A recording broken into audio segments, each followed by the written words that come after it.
El presidente de la República, Gustavo Petro, no se guardó absolutamente nada y denunció las intenciones de Donald Trump de intervenir incluso Colombia, porque utilizaron trampas. Sí, señores, se confirma la utilización de trampas para la desertificación de nuestro territorio. Recordemos que este era el plan orquestado por Álvaro Leiva, que buscó a la extrema derecha colombiana, empezando con Efraín Cepeda, Miguel Uribe Turbay, Paloma Valencia, María Fernanda Cabal y todos estos miembros del uribismo en nuestro territorio. Además, ojo, que días anteriores también Trump confirmó la autorización a la CIA para realizar operaciones encubiertas en Venezuela. En ese momento, Maduro acusó a los Estados Unidos de tratar de derrocarlo. Los mismos planes que han hecho en nuestro territorio, aliados de quién? De la extrema derecha colombiana. Así que prestémosle mucha atención a la siguiente denuncia del presidente de la República, Gustavo Petro Urrego. Presidente, ¿se siente censurado? Indudablemente, y estoy aquí en calidad de censurado, porque no puedo hablar en una locución, que es una palabra legal, tiene unos principios, unas normas, y que permite no solamente hablar por este canal, sino por todos los canales públicos, canal privado que, entre otras cosas, usa el espectro electromagnético, que es por donde van las señales a todos los hogares de Colombia, que la Constitución dice es inenajenable, es público repúblico. A veces creemos, por la usanza, a veces la falta de información misma, que ese es un mundo completamente privado. Entonces, como si uno se metiera a la casa de una persona extraña, no. Si hay algo que es de la nación es el espectro electromagnético. Lo que son los canales privados son concesionarios, son contratistas del Estado, precisamente para usar ese espectro bajo unas normas de unos contratos que yo no he tocado, pero que en sus cláusulas determinan que cuando el poder público quiera usar ese espectro que es de su propiedad, que es de la nación, que es del pueblo colombiano, lo puede hacer. Digamos, el margen. Ahora, lo que se me ha impedido es usar el espectro público de Colombia al jefe del Estado y, por tanto, poder hacer una locución en todos los canales de televisión para unos asuntos determinados. Así que la respuesta a su pregunta es, claro, me siento censurado. Ya antes, pues también pues me persiguieron, Exacto, eso. etcétera, pero ahora soy el jefe del Estado. Antes de entrar en el detalle, que es un poco lo que había que explicarle al pueblo colombiano, yo cuando escuché la noticia, presidente, a ver, viendo la trayectoria, bueno, lo conozco hace años, perseguido, su familia exiliada, amenazado, y llega a la máxima investidura del Estado, ser jefe del Estado, contra viento y marea, por el favor del pueblo, y ahora como presidente lo censuran. ¿Se imaginó usted eso? No, pues tampoco me imaginé que iba a ser presidente, la verdad se ha dicho. Entonces, ahora en estos sitios, ¿cuál es la diferencia entre que a una persona ciudadana la censuren, que no se puede, la censuren, y al jefe del Estado lo censuren? No es simplemente una persona y otra persona. El presidente de la República es un mandatario del pueblo que lo eligió, en primer lugar, y de la sociedad toda. No es cualquier cosa. El pueblo que lo eligió, en el caso mío, son 11,5 millones de personas. No están censurando solamente la persona que soy, Gustavo Petro, sino a 11,5 millones de ciudadanos y ciudadanas de Colombia. Puede que una persona cuando vea televisión, ay, ese viejo tanta gloria, eso pasa obviamente, pero porque haya personas que no les gusta, por razones diferentes, porque así es la sociedad, así es el individuo. No se puede censurar a un jefe de Estado, están censurando la mayoría de la sociedad colombiana. Y están censurando a la sociedad, no solo a la que votó, porque en la Constitución de Colombia está establecido el derecho a la información, derecho a informarse, y de manera veraz, y para que, como la verdad no la tiene una sola persona, para que el derecho a la verdad pueda florecer en una sociedad, tiene que haber múltiple información. Entonces, más o menos lo que está pasando en la práctica es que la oposición, que es la autora de la tutela, ¿cierto? La oposición que tiene los dueños de los concesionarios de la televisión privada están en la oposición. Y entonces todos esos canales permanentemente hacen oposición. Entonces la sociedad pierde el derecho de tener otra visión. Otra lectura. Otra lectura para ella decidir. Bueno, ya es otro problema que pasa por su cabeza, que es censurar al presidente. Es al contrario de lo que usualmente sucede.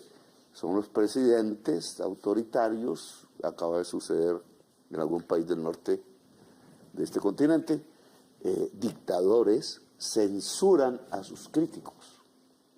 Aquí es al revés. La oposición censura al presidente, actuando a través de sus influencias, pero de un mecanismo que fue una tutela puesta por miembros de la oposición. Entonces, digamos, aquí claramente no es, y esa es la diferencia y la gravedad del asunto.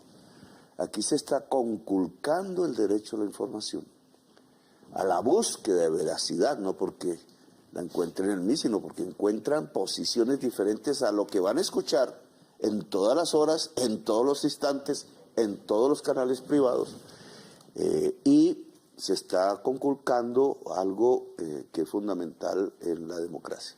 O sea, se está más bien estableciendo una censura previa. Está prohibidísimo en la democracia del mundo. Esto no es un problema solo de Colombia. La censura previa es propia de las dictaduras y el fascismo.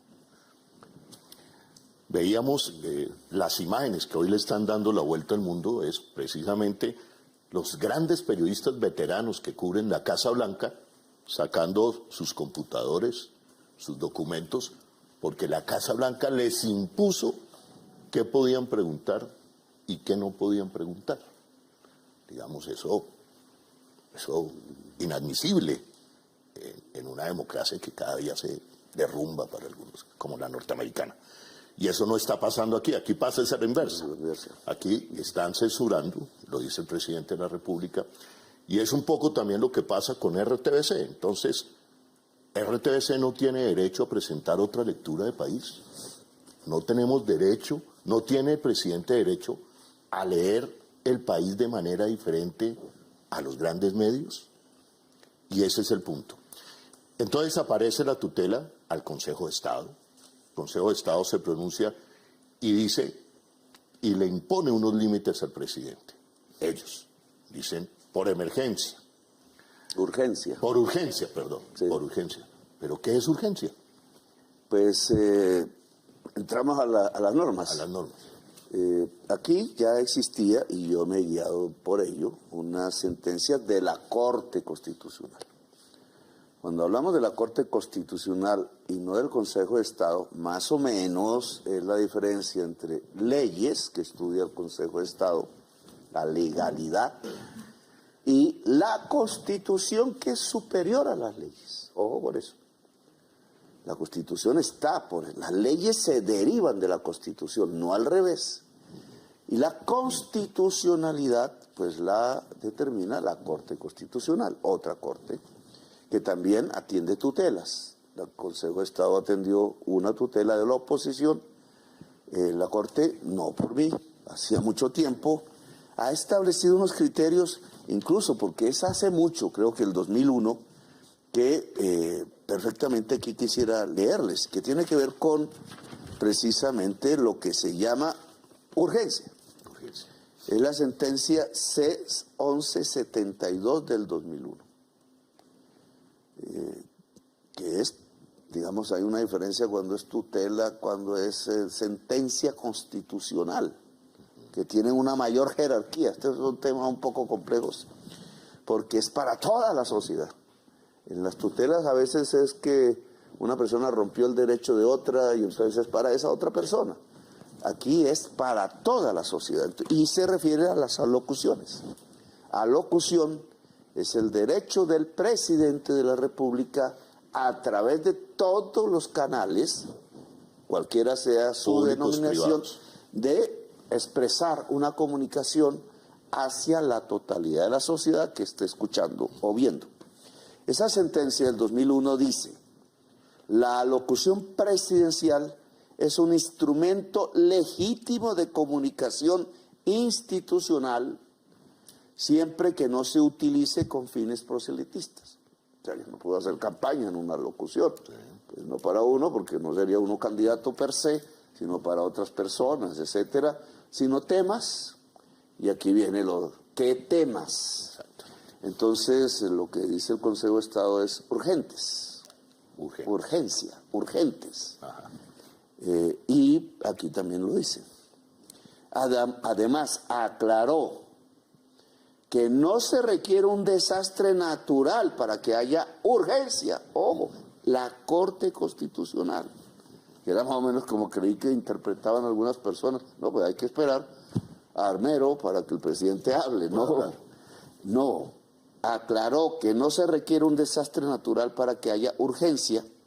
2 puntos.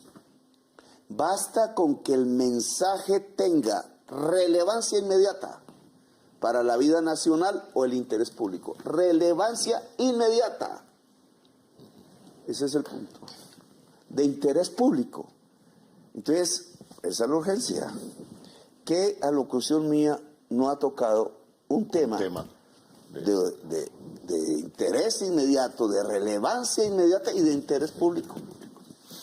Y aquí, presidente, es donde viene, digamos, el motivo de esta entrevista, porque cuando de la oficina de prensa de Palacio y se nos informa a los periodistas el motivo de la alocución del día de ayer, es lo que a mí me llama poderosamente la atención, ¿por qué dicen que no es urgente? Colombianos y colombianas, el tema era ni más ni menos el tema del narcotráfico y reducción de homicidios en todo el país. ¿Quién nos dice a nosotros que eso no es urgente? Pues ahí viene lo más, digamos, preocupante de la situación. Porque ¿quién determina esa relevancia inmediata? El presidente. Porque por eso acude a la locución. Ha determinado en su pensar, seguramente ha hablado con sus asesores, etcétera, este tema hay que hablar con la gente porque es urgente. El tema era la desertificación que hace los Estados Unidos de Colombia sobre la base de unos estudios de cultivos de hoja de coca, narcotráfico, que hace las Naciones Unidas, que encontramos estaban mal hechos. Y que las Naciones Unidas reconoció que había que rehacerlos porque sus metodologías efectivamente no eran científicas, para poner un término. No voy a hacer aquí la locución, porque entonces... ¿Qué va a hacer al final del día? Pues yo quiero hacerla y ya pues explicar esta cosa, pero quería mostrar el mensaje. Entonces, el tema narcotráfico y desertificación de Colombia no es un tema de relevancia inmediata. Porque no solamente tiene la consecuencia de la desertificación, con sus consecuencias políticas y diplomáticas, sino que tiene la consecuencia de lo que está pasando en el Mar Caribe. ¿Cierto? Porque estamos hablando de lo mismo. Eso no tiene urgencia, no es relevante y no es de relevancia inmediata. Si es que los misiles están cayendo, y lo voy a chiviar un poco, probablemente sobre lanchas colombianas y de pescadores. Dejémoslo ahí porque no es el tema. Usted tiene su Estamos por confirmar esa... Sí, ya eso lo veremos. Ya sabemos que en Trinidad también sobre pescadores. Bueno, pero eso es relevancia inmediata y es de interés público. Me remonto a la locución que hice sobre los temas de la salud. El robo por billones de la salud no es de relevancia inmediata y no es de interés público. Volvamos a este tema. La violencia en Colombia, estudiada a través de la tasa de homicidios, de lo que pasa en las regiones, no es de relevancia inmediata. ¿Podemos postergar eso hacia el futuro para decir que es de relevancia posterior? La violencia es de relevancia posterior o es inmediata y no es de interés público. ¿Quién determina eso? Presidente. ¿Por qué la CRC? Si o sea, se tomó la atribución de determinar si lo que yo había escrito como temas era relevante o no. Y he ahí el problema fundamental. Porque cuando la CRC, que eso no lo nombra el presidente, el delegado, yo tengo derecho a un delegado, lo sabotearon. 3 años. Durante todo el periodo presidencial yo nunca he podido tener un delegado en la CRC. Y es un tema, pues es otro, pero también muestra la actitud. Un club cerrado que no nombra el gobierno, determinando una censura sobre el presidente. Censura previa, ¿cierto? Porque se atribuyó el derecho de ser ella la que examina el contenido de los temas. Cuando uno va a ver este tema de censura previa, pues aquí también, la Corte Constitucional lo expresó, la censura previa está prohibida en todo el mundo. Y en la Convención Americana de Derechos Humanos, la censura previa está prohibida en la Constitución colombiana. La censura previa no puede ser tomada por ningún organismo administrativo contra las funciones del Ejecutivo, porque entonces le quita las funciones al Ejecutivo. Eso se llama golpe de Estado. Ni más ni menos. Eso se llama golpe de Estado. Es decir, esto estaría enmarcado porque aquí surgen varias preguntas. ¿Quién está detrás de esto? ¿Cuáles son los poderes que están detrás de esto? Pero es que además, presidente, leyendo, también le imponen tiempos. Se tiene que expresar en determinado tiempo. Y uno también dice, pero entonces, le quieren imponer los temas que ellos consideren que son urgentes. Sí. Y entonces el presidente. Miembros que son, además de otros, ellos llegaron allí con otro tipo de... ellos no son elegidos popularmente, ni de este gobierno, son heredad del pasado. Y entonces quieren asumir la censura sobre un presidente que una sensibilidad de la sociedad actual eligió 11 millones y medio. Mira, quiero leer la sentencia T-391 del 2007. Estamos hablando de sentencias en las que yo no tuve ninguna incidencia siquiera. Es categórica al señalar que en Colombia, ojo, abre comilla, rige una prohibición absoluta de censura previa. Prohibición absoluta.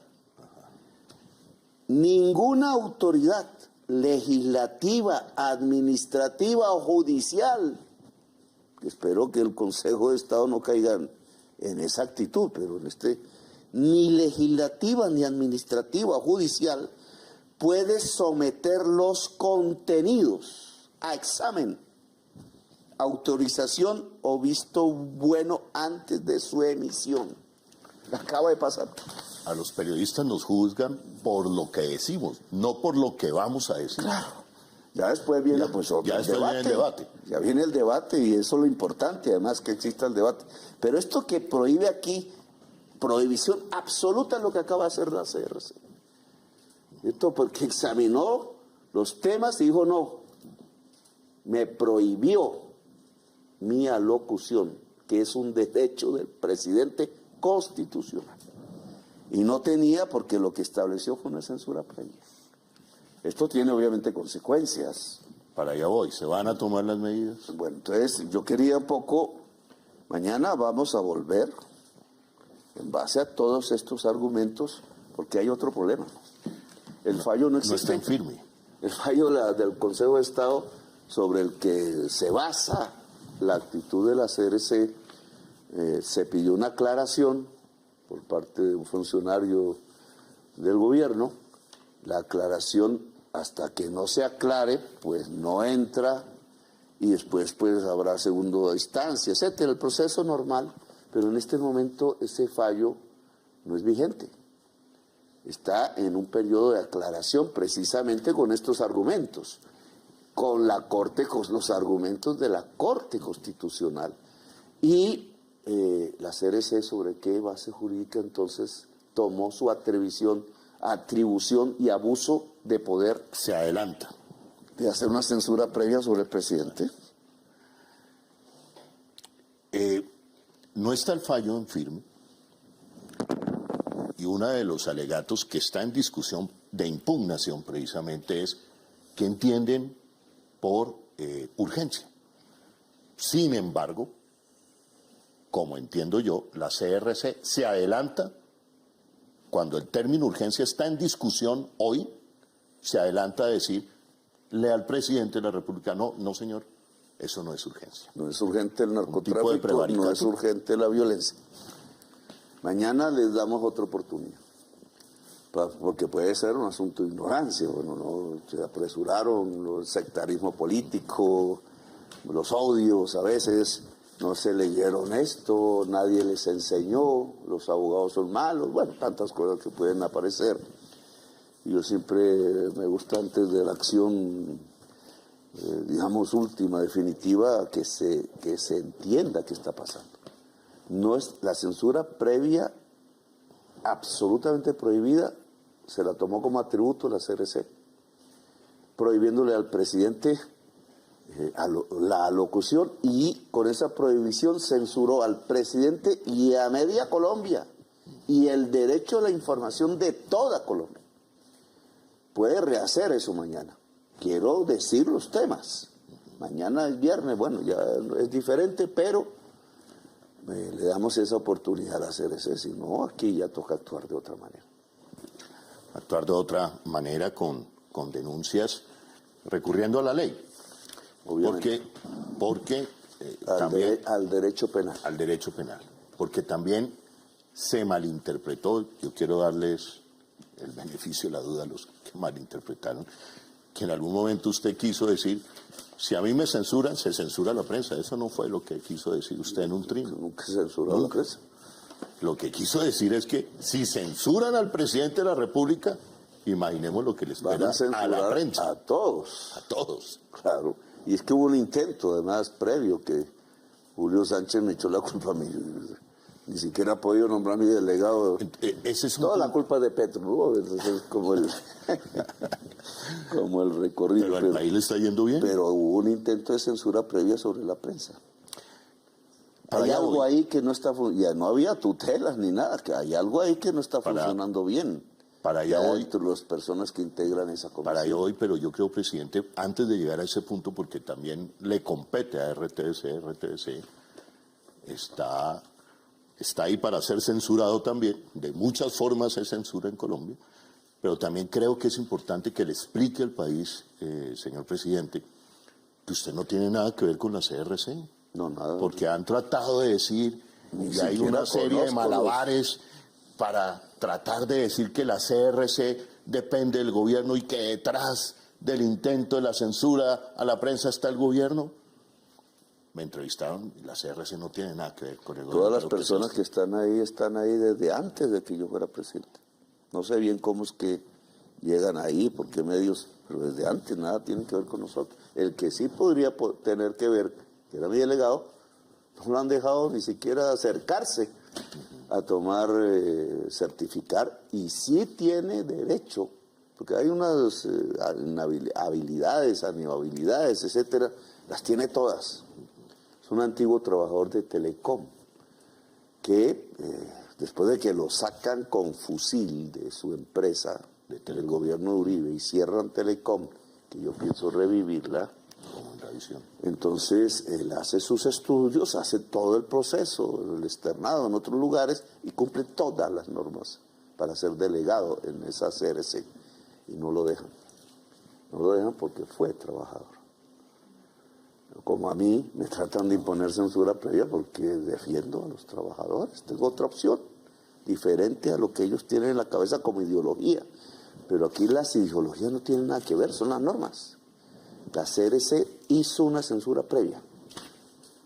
Prohibición absoluta. Cayó en una prohibición absoluta. Y censuró al jefe de Estado de mandato popular. Por ende a millones de colombianos. Por tanto, millones de colombianos. Presidente, creo que queda claro que el gobierno no tiene nada que ver con los delegados y algunos dicen que hay unos vasos comunicantes, pero es una contradicción profunda. A ver, la CRC, que para algunos la manda el gobierno, censura al presidente. El gobierno se autocensura. Entonces, pues eso creo que eso es como cuando nos autotorturamos. Autosuicidio. No, pues ahí sí el autosuicidio, ahí sí se equivocó usted. Pero autotortura. Yo me acuerdo cuando apareció el concepto. Un presidente, ¿no? Un presidente pasado. Bueno, usted preguntaba y se hacía la pregunta, presidente, ¿qué hay detrás de esto? Porque la comisión... Hay una, digamos, la encuesta esa que ha circulado, yo no puedo hablar de temas electorales, aparte, pero sí, que no es electoral, muestra que, porque yo me estaba comunicando por redes, ha sido como desde hace varios años, mi mecanismo de defensa en el debate público. Porque yo sé que en los llamados canales privados, que son concesionarios del Estado, contratistas del Estado, para ponerlo más en términos, tienen término fijo esos contratos, etcétera, pagan una plata por ello, tienen unos derechos, tienen unas obligaciones, pero ahí los dueños de eso son los más ricos de Colombia. Los señores que pues han vivido y se han enriquecido gracias a todo lo que ha pasado antes de mi gobierno. No comulgan con mi gobierno, están en su derecho, pero entonces yo también lo sé. Ellos no son los que precisamente me van a apoyar, van a decir que lo que digo, lo van a analizarlo bien. Cada vez es más grosero. Si una palabra se pudiera usar para describir lo que ha pasado, se llama grosería con el presidente. Porque creen que como no soy de la oligarquía, entonces hay que ser grosero, considerarlo no presidente, como si 11,5 millones se pudieran desaparecer.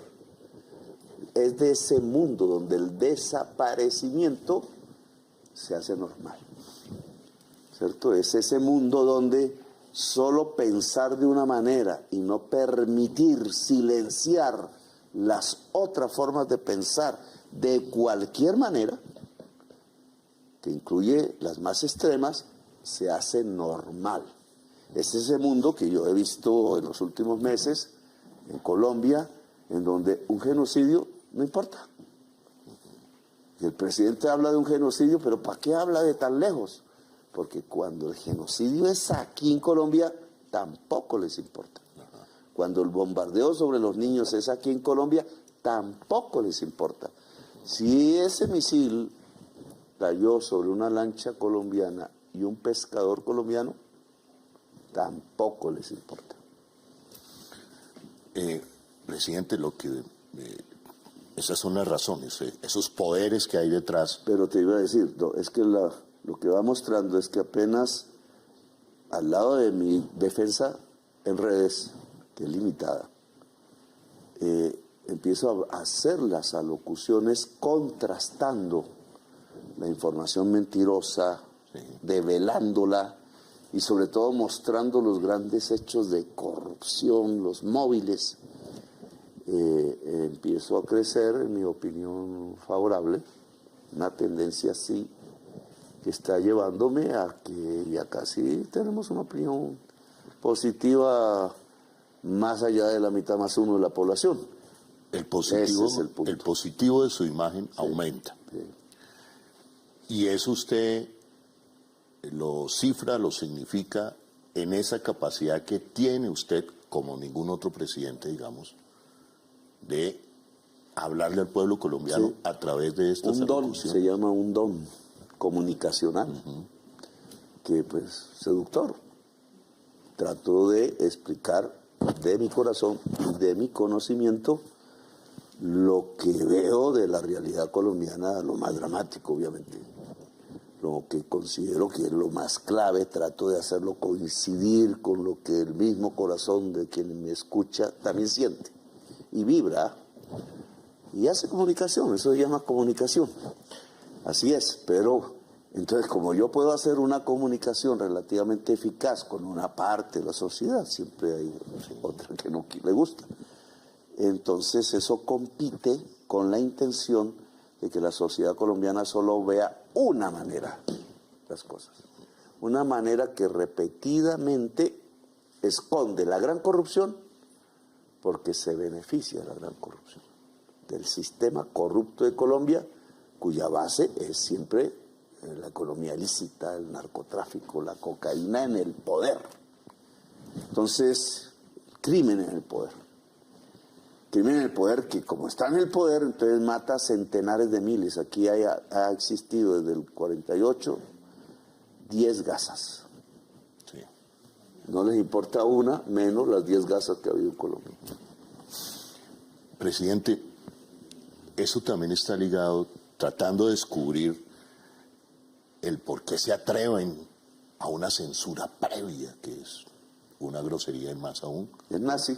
contra el presidente de la Es nazi. República.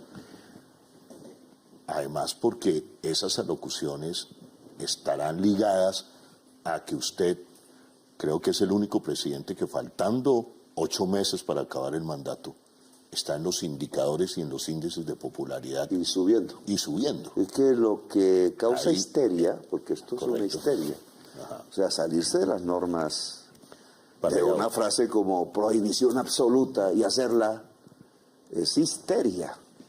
Esa histeria en ese tipo de sectores de esa mentalidad arcaica y atrasada del pasado, bueno, para no hablar más, digamos, eso surge de la tendencia que están observando, no solo del volumen de la manifestación de Ibagué, sino de la tendencia. Es que la tendencia es así, De crecimiento de crecimiento en el último año ya más a de la figura de Gustavo Petro. la imagen positiva de Petro, que tiene implicación política, de la cual ya pues no puedo ya hacer deducciones. Pero yo sí, digamos, eso es lo que quieren atajar, es mi lectura. Y creo, Quieren atajarlo silenciándome, amordazándome y rompiendo la Constitución y el Estado de Derecho. y usted lo enmarca esto porque entonces el cuadro es, no pasan las reformas. Sí. Desertificado bajo, lo hemos hecho en Noches de Opinión de Señal Colombia, bajo unos argumentos mentirosos. Sí. No puede hablar ahora, censurado, que tampoco el Twitter. ¿Eso qué cuadro va configurando? Gobierno de Estados Unidos retira el armamento que le habían dado a la Casa Militar para la protección del presidente. El bombardero del Caribe, el señor Trump, amenazando, ¿no es cierto? Hoy vi que amenaza a todo el mundo. Literalmente es una amenaza a todo el mundo, amenaza ya del España, ya los palestinos, los no sé qué, los mexicanos, los brasileños, pues los venezolanos, los colombianos. Es una cosa que tiene que resolver el pueblo de Estados Unidos, no nosotros. Ellos, como en Israel es el pueblo de Israel el que tiene que resolver, como en Venezuela es el pueblo de Venezuela el que tiene que resolver. No nosotros, es el pueblo de Venezuela, como nosotros tenemos que resolver nuestros problemas. Y ya en esta resolución de los problemas lo que hay que decidir es, seguimos con una visión vieja y única en donde el que se atreve a pensar diferente se muere, porque aquí no es que lo exilian, aquí se muere, o hacemos una democracia. Y una democracia es esto que estoy haciendo en el sentido de que la prensa del capital habla, pero la opinión y el poder público habla también en su versión de un mandatario elegido por una población que no pertenece al gran capital ni se le arrodilla. Y entonces lo que puede haber, el conjunto de las personas es un debate permanente, y el debate es lo que permite la democracia. Entonces, queremos una sociedad de unánimes robots condenados al rebaño que va al matadero mientras les esculcan los bolsillos, o queremos una democracia. No puede haber debate con una sola visión de vida, de mundo, de país. El esfuerzo que hace RTBC es por tratar de buscar otra lectura de país. ¿Tenemos derecho o no tenemos derecho? Claro que tenemos derecho. Por eso hay periodistas indígenas, como nunca antes. Por eso la visión de los territorios, en fin. Y eso es lo que molesta en un país que siempre ha sido visto en blanco y negro. Presidente, yo algunas veces lo veo a usted en esta esquizofrenia mundial. El señor Netanyahu cohetes, el señor Trump, quien habla más duro y quien es más grosero, y mientras tanto el pueblo, yo me lo imagino usted con una banderita, paz y amor, paz y amor. No sé, ¿cómo se siente? La palabra. Digamos, hay tres poderes. El argumento, la ciencia. Tres poderes, ¿cierto? Bueno, hay muchos, pero aquí en los últimos meses se expresaron cuatro poderes, diría yo. Bueno, pasamos a otro tema, pero ya usted me está entrevistando como periodista. Es que no puedo perder. Bueno, el poder de los misiles, el poder de destrucción, es una extorsión al mundo, a la humanidad. Tengo el poder de aniquilarlos a todos. Ni más ni menos. El poder de la muerte total. Eso le llaman omnicidio. Omnicida. Yo, como país o como jefe de Estado, tengo el poder, porque el país tiene eso, el poder de aniquilar a todos los demás. Ese es un poder. El poder del dinero. Además de que tengo el poder de aniquilar a todos, si quiero, tengo todo el dinero que quiero. O por lo menos más que ustedes. Ustedes son más pobres que yo. Eso es otro poder. El poder de la palabra. La palabra tiene poder. Siempre. Es un dicho popular. La palabra tiene poder. He demostrado que la palabra tiene poder. Ahora lo pongo un poco en orden. Y el poder de la multitud en la calle. Si ponemos esas cuatro cosas, entendemos qué pasó en esta semana. Porque toda la derecha estaba en un festín. Y gracias a Trump se alcanzó la paz no se alcanzó. En un cese al fuego que parece que está desbaratando, ojalá no. Un intercambio de rehenes, parece que incompleto, bueno, pero lo hubo. Hay unas personas que están rehaciendo su vida porque debe ser muy difícil. Pero cuando empieza ese festín de la extrema derecha mundial, con todos los canales de los cuales son propietarios, porque es el poder del dinero que tiene la comunicación mundial. Y de las plataformas. De las plataformas que ya están. Entonces todo pareciera el paraíso. Entonces aquí había gente que le decía a uno, ahí por el Twitter, y en cambio usted no pudo. Es que el que podía era el que estaba haciendo el genocidio.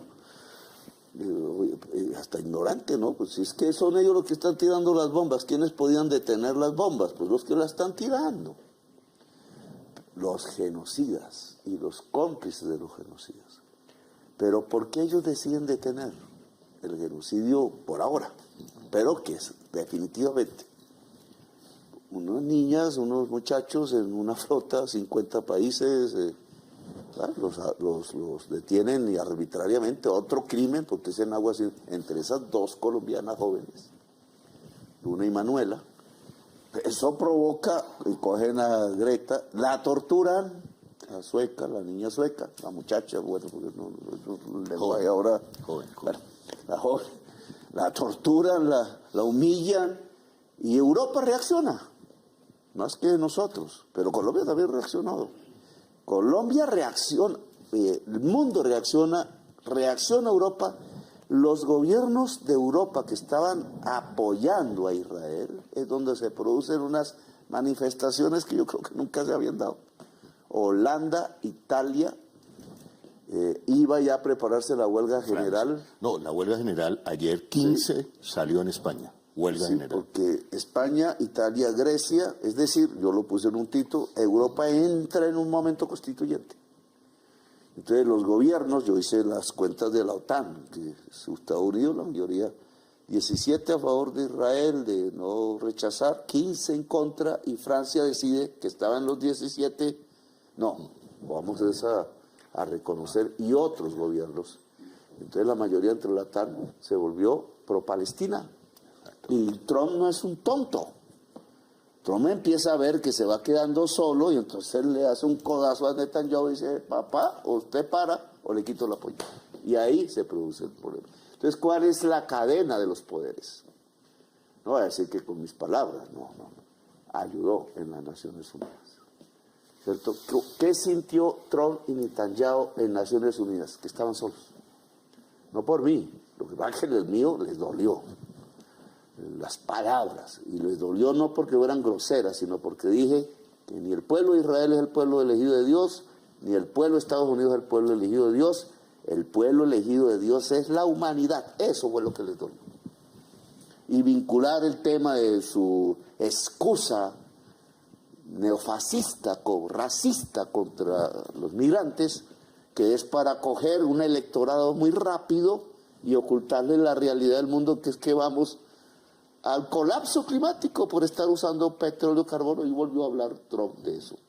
No me meto a quitar el carbón del uso de los barcos, no sé qué.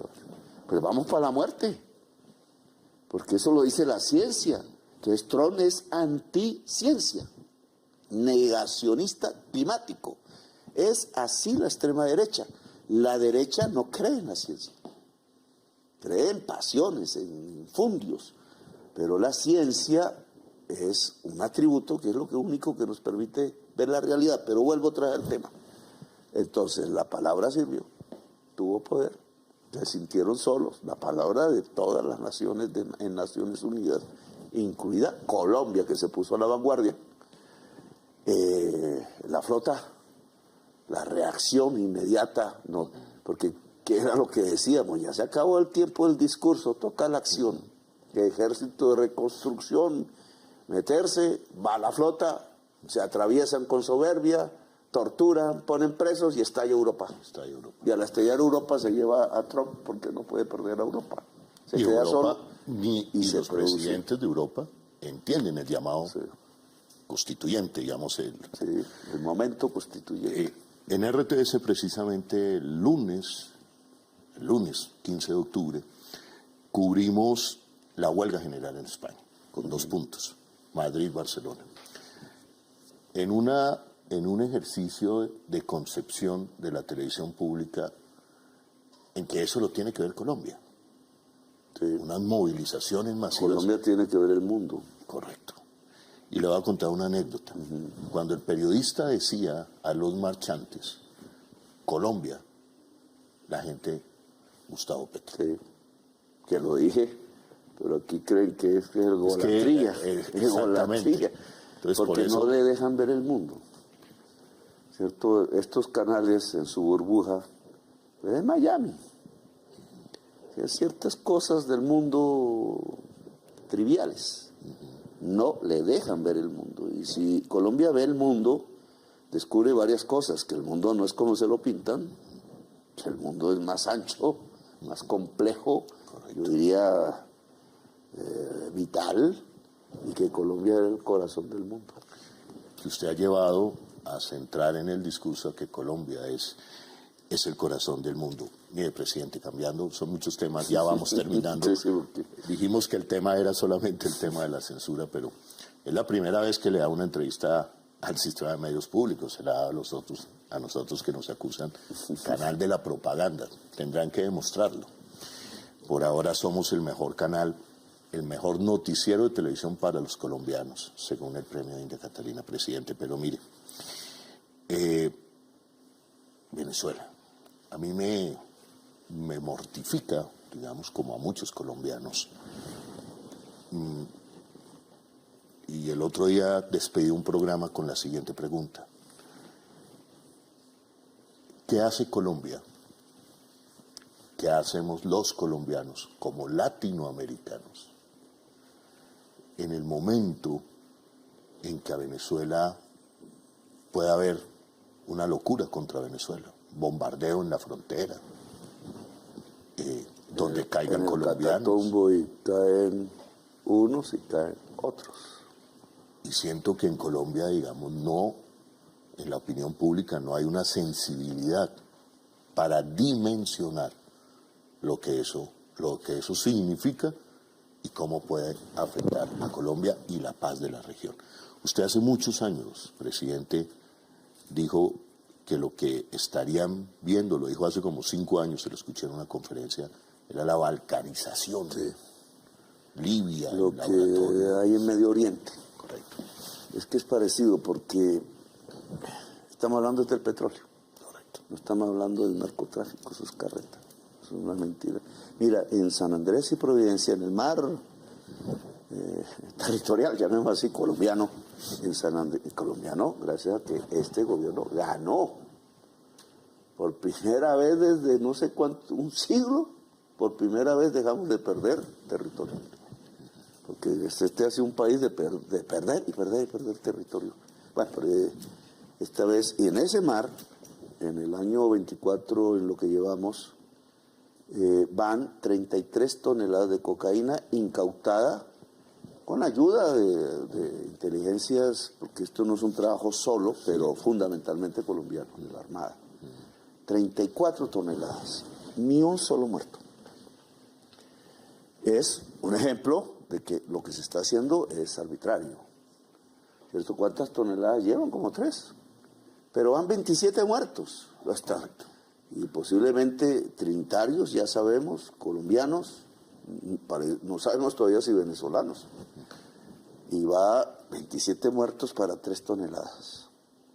Cuando Colombia ha demostrado que incauta 34 toneladas sin un muerto. Incluso, yo creo que toda nuestra incautación total, que se acerca a 1000 toneladas, ningún muerto. Y entonces, pues obviamente no están en eso. Van es por el petróleo. Es decir, la economía fósil que llamo. La muerte. El uso intensivo del petróleo, más y más petróleo porque hay que ganar más, producir más y vender más, el capitalismo. Pero basado en el petróleo, pues ese más y más se vuelve más y más en la atmósfera. Y más en la atmósfera la muerte total en el planeta, incluido la humanidad. Ese es la ciencia, lo sabemos, ese es el dato. Trump no cree en eso, ustedes dele, quiere el petróleo, y Venezuela es un mar de petróleo.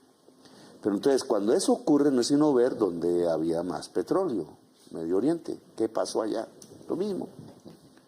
Que las armas de destrucción masiva que nunca existieron. Mentira aquí, mentira allá. Entonces, aquí la mentira es el narcotráfico, que llega el fentanilo en el mar. Nosotros no tenemos industria para producir fentanilo. Fentanilo lo producen en Estados Unidos y se lo consumen en Estados Unidos, ojalá nunca aquí. Y eso sí que 100.000 muertos al año. Eso sí que es, pero ellos no miran eso. Ellos quieren mirar, esto es para el petróleo. En el Medio Oriente lo que quedó fue un mar de estados destruidos, invadidos, después abandonados, ciudades como Gaza destruidas y unos organismos armados, no estatales, de X nombre, ISIS, no sé qué, si sé cuándo, usando la religión, extremistas de derechas, matando mujeres, esclavizando mujeres. Le llama un filósofo francés, le llama asesinos de masa. Nombre un poco ahí. Asesinos de población. La población sale, se exilia, se acabó el Estado, se acabó la nación. Y son como unas federaciones en conflicto entre sí, donde impera el terror, la suerte del más fuerte, y el motivo no es sino sacar petróleo de un pozo y vendérselo a los turcos, a los europeos más barato, una piratería del petróleo. Eso aquí en esta región, donde ya existe eso, por la cocaína, por los minerales ilícitos, donde haya un estado debilitado que es el venezolano, ya debilitado por el bloqueo, por todas estas circunstancias, donde se produzca una cosa parecida al Medio Oriente, destruyen el Estado, bueno, entonces, pues eso aparece lo mismo que el Medio Oriente. O sea, todos estos grupos empiezan a apropiarse del petróleo. Ejércitos privados. Ejércitos privados apropian en la misma descomposición de Venezuela, ¿qué le pasa? Hay 300 soldados, 300 que fueron soldados colombianos muertos en Ucrania y en Sudán. 300. Amigos de la muerte. Y jóvenes, porque todo el que hace eso es relativamente joven. Entonces, digamos, nos volvemos amigos de la muerte cuando hacemos el centro vital, el centro de la vida. Venezuela, Colombia, Ecuador, Brasil, todo esto es una explosión y una exuberancia de la vida. Ese no es nuestro camino. Los problemas políticos ahora, pues siempre, porque las sociedades son conflictivas. Pero si nosotros dejamos que hay una invasión, pues los gringos después se van, se llevan el petróleo. Lo que queda es un resentimiento, un odio, unas ¿Eso cómo luchas pasa a entre Colombia? sí. ¿Cómo nos va a tocar eso a Colombia? Pues es que es el mismo pueblo, hermano. Porque hay 4 millones de colombianos allá. Sí. Hay familias colombo-venezolanas así, son como 14 millones en la frontera, del lado colombiano y del lado venezolano. 14 millones. No están en Bogotá, están allá en la frontera, Cúcuta, Guajira.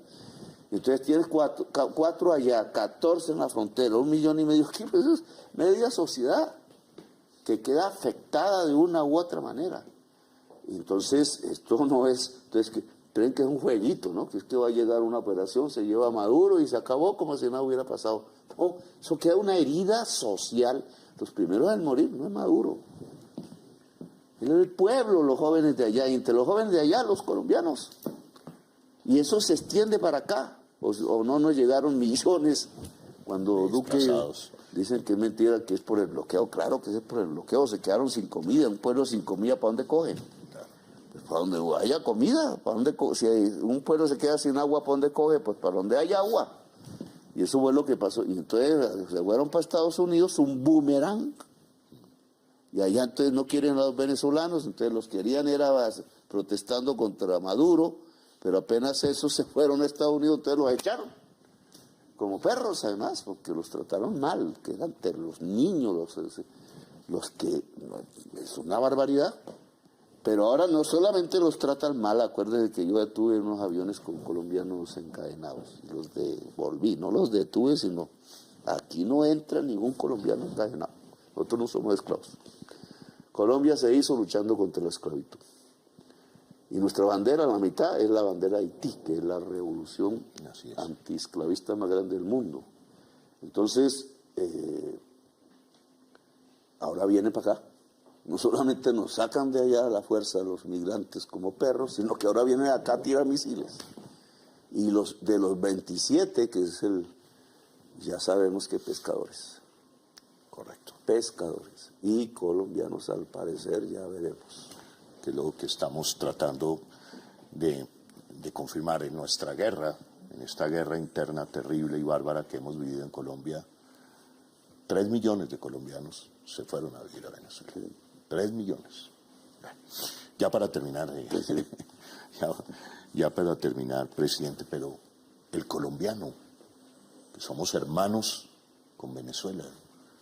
Somos el mismo pueblo, la misma historia. Cayó una bomba en la frontera, Colombia. Es como, ¿yo qué siento si cae una bomba en cualquier lugar de América Latina? Es contra nosotros. Quizás no existe esa conciencia latinoamericana tan fuerte en unos como en otros. A veces unos quisieran es que la bandera de Estados Unidos fuera nuestra bandera. Nosotros tenemos otra historia y otra manera de ser. Podemos ser amigos, claro, eso no es la diferencia entre los pueblos, nos podemos entender en un mismo continente. Nosotros somos más antiguos que ellos, más americanos. Pero bueno, eso no es el tema. El tema es que si cae un misil en territorio, mata a una gente, siempre va a matar jóvenes, siempre va a matar seres humanos. Son nuestro pueblo. Son nuestro pueblo. Y ya parece que caen eso en Colombia también. Entonces, eso es una herida América Latina. La herida de Panamá no se nos borra. La IGEDEPA, nos quitaron a Panamá.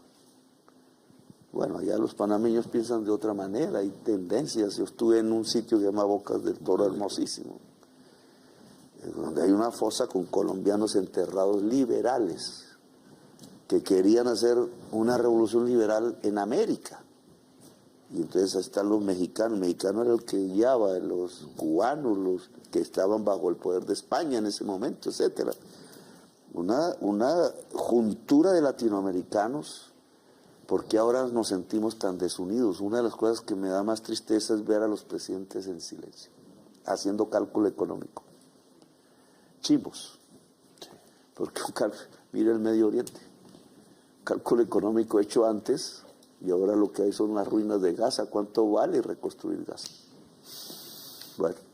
Bueno, presidente, sé que está agotado una jornada de trabajo hoy. El acuerdo fue que preguntaba solamente por el tema de la censura, pero yo también tengo que ser sincero con ustedes. Creo que siempre con el presidente Gustavo Petro lo que hago es charlar y tener una buena charla. Ya otros se convertirán en jueces. ¿Sí? Me interesa charlar y tener una charla de coyuntura de este momento. Siempre termino las entrevistas con una sola pregunta, presidente. Otra. Otra. La última. Hoy para usted, ¿qué es la esperanza, presidente? Es lo que nos hace mover. La esperanza es lo que permite los cambios, las revoluciones, la vida. Siempre hay que tener esperanza y ensoñación. Dice el coreano, que siempre se me olvida el nombre, alemán, Chu Chung Han, ¿no? Dice, en la ensoñación nacen las revoluciones. Y este es un pie de revolución. Yo lo dije en un trino y entonces dijeron, ¿quién sabe que se habrá fumado? Yo no fumo. Llegó la hora de las revoluciones, los momentos constituyentes. Mira, Ecuador, Perú, mire lo que acaba de pasar en Europa, va a estar en Estados Unidos. Hay una reconfiguración del mundo porque la institucionalidad que hasta aquí nos trajo ya no sirve. Ya no produce sino genocidio y no sabe reaccionar ante un genocidio.